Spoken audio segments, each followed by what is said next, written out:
เฮาก็เล็กๆนั่นก็บ่ว่าเฮาไปมีดังฮู้ดังหันนี่แหละมื้อนั้นเพิ่นสั่งสอนเฮาพ่อเฮาแม่เฮาสั่งสอนเฮาศาลาครูบาเฮาสั่งสอนเฮาพี่อายพี่นางเฮาสั่งสอนเฮาฉะนั้นแหละเมื่อเฮาก็เล็กเนี่ยเพิ่นได้สั่งสอนเฮาคนสั่งสอนเฮาก็มันก็ได้มีก็ได้ว่าสั่งซึ่งว่าเฮาก็อยากขึ้นมาอยากมากาสูงมาเฮาสำมันมีไผสั่งสอนบ่จังได๋จึงเนี่ยเฮาสำได้ได้เฮ็ดซึ่งเหือเฮาได้ไลเอาไผเอาก็มาเป็นคนสั่งสอนเฮาเฮาได้ไลเอาตราเนี่ย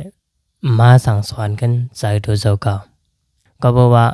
พ่อเฮาแม่เฮาเขาเนี่ยก็เขาได้อยู่ซ้ำเฮาหลายตัวโซ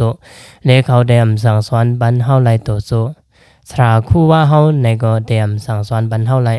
ตัวโซตัวปันและสั่งสอนบันเฮาหลายกูเข้ายามก็เป็นฉะนั้นเนี่ยเฮาได้ไลหมอสั่งสอนขึ้นตัวเจ้าเก่าเฮาได้ไลหมอสอนขึ้นใส่ตัวเจ้าเก่าเจออันนั้นเนี่ยสั่งว่าเฮาสั่งสอนมันสั่งว่าเฮาทิ้งมันได้เหมือนจึงหนังลิงนั่นโมอยู่ที่เลี้ยวพงปิวเนี่ยลาลายแดงลายหนึ่งก็ว่ามีสมาธิมีลงนิมัน